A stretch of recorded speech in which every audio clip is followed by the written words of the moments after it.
Alright, this is a simple wiring diagram for a GM HEI distributor. And what we got going on here is we're coming off the battery to our fuse, and then I put a Y and I jump the 30 and the 85 pin on my relay. Then over here I've got it from the 86 pin. I'm going to come over to my on-off switch, and then it's going to go to ground. So when I flip this switch, it'll connect these two pins, which will connect pin 30 and 87 and supply 12 volt to the distributor.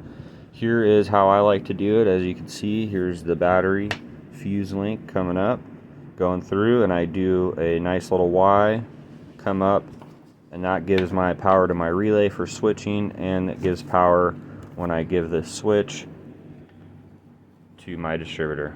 Hope that helps.